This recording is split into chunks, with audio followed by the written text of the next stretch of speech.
নমস্কার, আমি শ্রী পলাশ বলছি। আপনাদের দেখবেন যে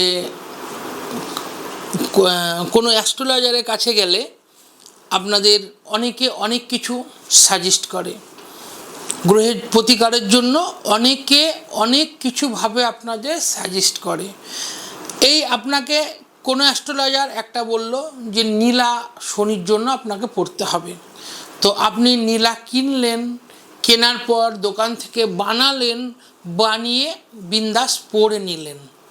আপনার ওতে কোনো কাজ হবে না, আমি লিখে দিতে পারি, কোনো কাজ হবে না। পাথরে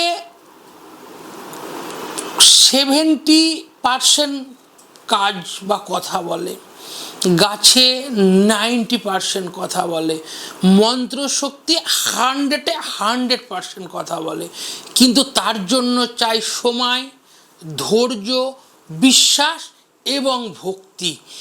যাদের আমি আগের ভিডিওতে বারবার বলেছি, যাদের সামর্থ্য আছে তারা অবশ্যই পাথর পড়বেন, কিন্তু পাথর পড়ার একটা বিশেষ নিয়ম, নিষ্ঠা বা প্রক্রিয়া আছে, সেগুলোকে আপনাদের ফলো করতে হবে। একটা পাথর কিনে আনলেন, আনার পর দোকানে বানালেন, পড়ে নিলেন বা একটু গঙ্গা জলে ভিজিয়ে পড়ে নিলেন, এটা কিন্তু আপনার সেই রেজাল্ট আসবে না। তো কী করতে হবে?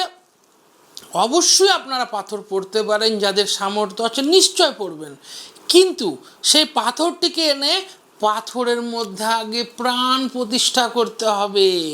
এটা বারবার মনে রাখবেন, প্রাণ প্রতিষ্ঠা যদি পাথরের মধ্যে না করেন কোনো কাজ হবে না।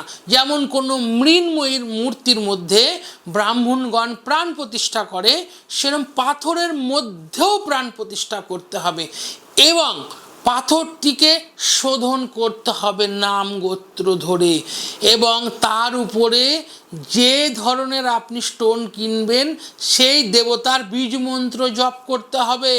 তবে যদি আপনারা সেটিকে পড়েন তবে আপনাদের কাজ দেবে, অন্যথায় আপনারা সেই রেজাল্ট পাবেন না।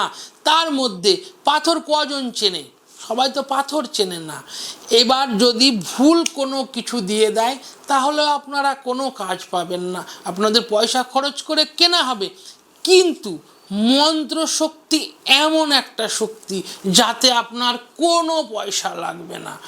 আপনারা শুধু একটু সময় নিয়ে যদি করতে পারেন, 100 রেজাল্ট আমি লিখে দিতে পারি আমার প্যাডে, 100 রেজাল্ট। যদি না হয়, আমি তান্ত্রিক বা জ্যোতিষী যে কাজ করি, আমি একদম এখান থেকে সরে চলে যাব, জীবনে কোনোদিন ক্যামেরার সামনে বসবো না, এতটা আপনাদের গ্যারেন্টি দিয়ে বলছি।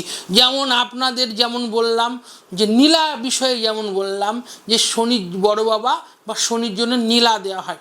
দেখুন, যাদের ক্ষমতা আছে অবশ্যই কিনে পড়বেন, ভালো, আমি সেটা বলবো না, পড়তেই পারেন আপনারা।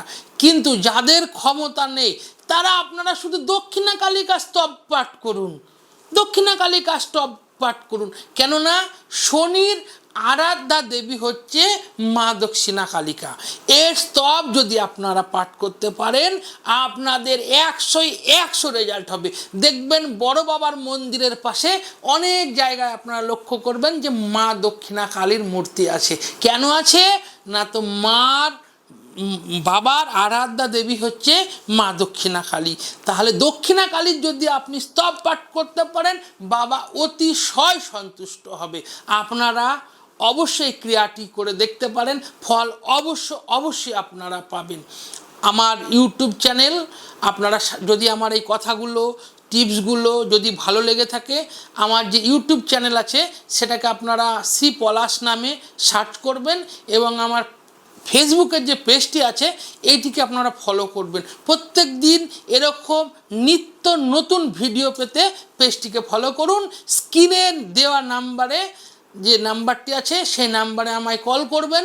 যদি কোনো জায়গায় কোনো কিছু বুঝতে অসুবিধা হয় আমি আপনাদের বলে দেবো। জয় মাতারা।